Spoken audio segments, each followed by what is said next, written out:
the argument that was the world safer under Donald Trump, and people can obviously debate that.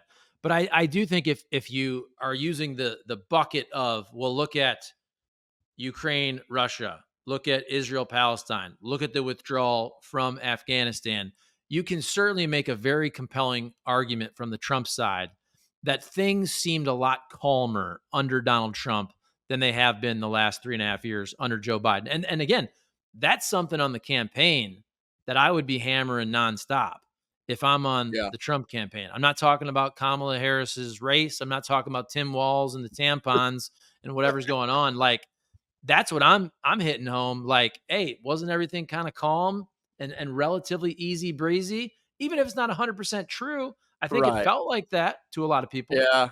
Yeah. Look, I think the and I think this is true. I checked this the other day, and if I'm wrong, please let me know. But I'm pretty sure this is true. More soldiers died under Donald Trump than Biden. It's Mhm. one of those things Trump and his people always say the world was safer. Well, and look, I want to be clear. We were in a war in Afghanistan. It wasn't as hot as it had been, but we were still involved in Afghanistan for Trump's term. So it makes Our sense that troops. our troops. So it makes Yes. sense that more soldiers died under Trump. But I think that's an interesting counter to the argument that America was safer. We had a war going on still with Donald Trump as president, and Americans were dying in higher numbers than they did under Biden. And now, say what you will about the tension in the world, and it's certainly there, we don't have any active wars going on right now. There aren't American boots on the ground fighting, in any of these conflicts. They're there, they're close, they can still, be injured or killed, and they are, but in very, very low numbers. And I think that's worth pointing out. The question, of course, to me is not trying to rewrite history. It's where do you go from here? If I'm the Harris campaign, right? If I'm the Harris campaign, I'm like, well, look, we could go down the road of hypotheticals all day, but here's where the world is now. What do you want to do, going forward in Afghanistan or in the Middle East and also in Ukraine, right? What's the plan? And of course, Trump says, well, I'll just come in and work out a deal, on day one. I've got this magic peace deal. So I think there is a counter to that argument. But you have to make it forcefully and you have to explain it a little bit. And you have to talk about why standing up to these autocrats is the right way to go, not trying to make a peace deal, in the case of Putin at all costs. Tell me what you think about this, because I feel like this falls down partisan lines when I'm talking about foreign policy. Because when I hear people from the right, and it's mostly, in my opinion, people from the right who are just saying the world's on fire, the world's on fire. And again, I get that. When you look at essentially two fronts of different, whatever you want to call them, wars, conflicts, battles, whatever it is, with Ukraine and Russia, and also now Israel, Palestine. But I do feel like, and again, maybe this is 100% politics, but I think a lot of people on the left, and I think a lot of moderates make the designation that, look, we don't love that these wars are being funded, but there's a big difference in putting our troops, United States troops, in harm's way. And I knew that stat also, whatever the number was about Afghanistan. I think, and somebody correct me if I'm wrong, I think we were losing about maybe 10 to 15 soldiers per year at the end there. So whatever the number is of soldiers that died under the Trump administration, was it 64? Was it something like I'm that? not sure what the number is.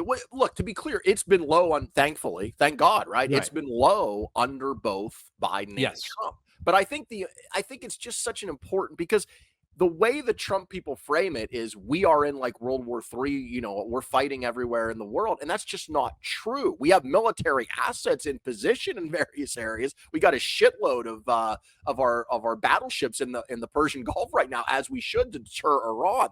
The question is, though, or the issue is we had more soldiers die under Trump and we had a war going on under Trump, and we don't have a war with that military, with US military boots on the ground right now. So I just think the context there is important. That doesn't mean Trump doesn't have good arguments on certain Sure. things.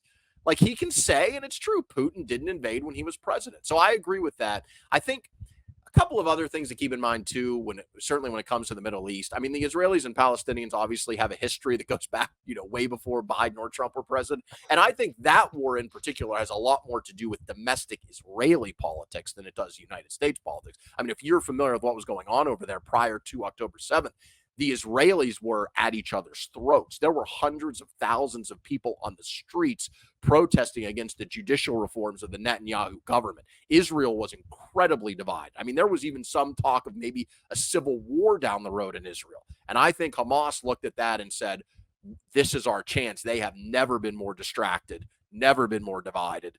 And, they were able to execute that surprise attack on October 7th. The question is, we have not had, despite a lot of predictions, of a massive Middle Eastern war after that.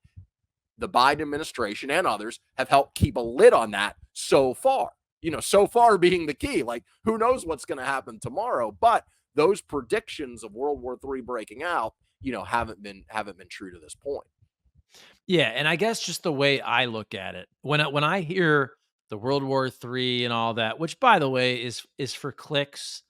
It's so easy to talk about, oh, if you say for 10, 20 years, oh, it's always going to be World War III. I mean, World War II ended in frickin' 1945. Wars aren't even fought like that anymore.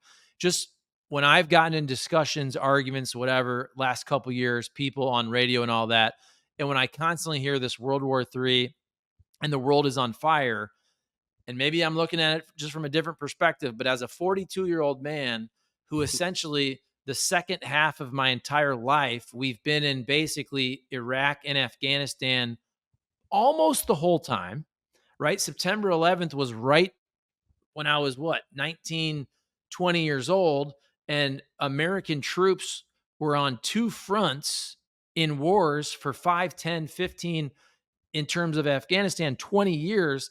It just rings a little hollow for me when people are telling me, oh, now it's the worst it's ever been. Now it's the worst. Not when we had our soldiers in two wars for 5, 10, 15, 20 years, but now because we're essentially aiding and funding and helping our allies, which, by the way, like, whether or not and how long we should be there and how much we should help is 100% legitimate arguments to have. But when I hear, oh, now it's on fire, it's the worst it's ever been, I'm like, really? Like, we're funding Right. we're funding allies that were attacked, and our boots on the ground are not there. Like, there's a difference. I think most reasonable people realize that difference. But again, I understand the political gain to always be talking World War III. It's the worst it's ever been. Let's be real about this too. The Trump administration or the Trump surrogates, like, their idea for this campaign is it's the worst anything has ever been. Economy, I mean, the world sucks. America's on decline. That's all you hear, basically. That's the strategy. It might work, it might not.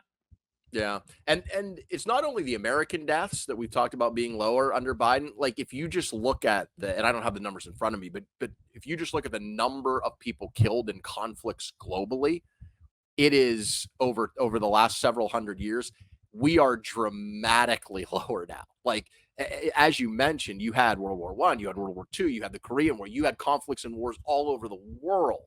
And we actually, and a big reason for that, by the way, that's not a fluke. It's because we set up, the United States and others, a post-World War II order where we basically said, hey, it's probably not a good idea in most instances if countries just invade their neighbors and take their land and call it their own, right?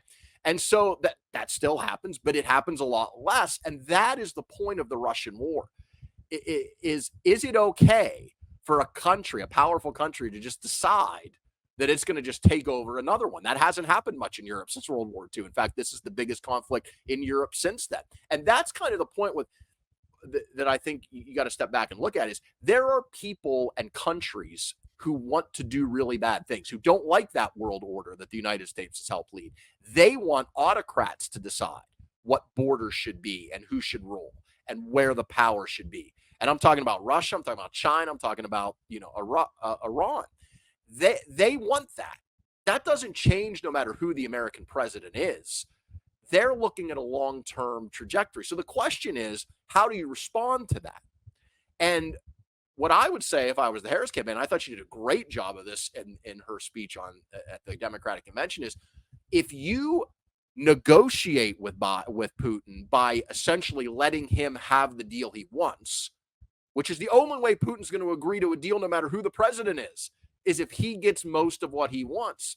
If you give that to him, yeah, you could stop a war. The war would end. We wouldn't have to fund Ukraine. But what's the cost to that? Not just to Ukraine, because you now let Russia take over a part of their country. You've now emboldened Putin. You think he's going to stop? You think he's just going to be like, yeah, thanks so much. I'm good now. I got everything I wanted. What's his lesson going to be from that? His lesson is going to be all I have to do is outlast the Americans in the West. Eventually, they'll give up. They'll let me cut a deal favorable to my terms. I can manipulate Trump with flattery if he's the president. We know that. And Putin doesn't have to go to war then because he just gets what he wants without it. And then he bides his time. And what lesson does that send to him for the future? And what lesson does it send to China? Because we know they have interests in Taiwan, in islands in the Pacific, disputing those with the Philippines. The message is America doesn't have the backbone for the fight. Not only will America not fight directly, they won't even fund the fighting from someone else to do it. And so now maybe it doesn't happen in a year, but down the road, these countries then make the calculation that America just isn't in it and doesn't have the fight. That's what the Ukraine war is about. It's not about Zelensky. It's not even about necessarily just Ukraine. It's about how do we stand up to these governments? It's a clash of civilizations right now. And if you give in a war, again, you're not even fighting. We're spending a tiny fraction of our defense budget. And if you give in to Putin, then you send the message in the future, and deterrence is essentially dead. And that is the argument that I think Kamala Harris is right on that argument, and Joe Biden's right on that argument. That used to be the Republican argument, by the way, but now not under Donald Trump and the MAGA party. But that, I think, is how you make that argument, and you come back and reframe it.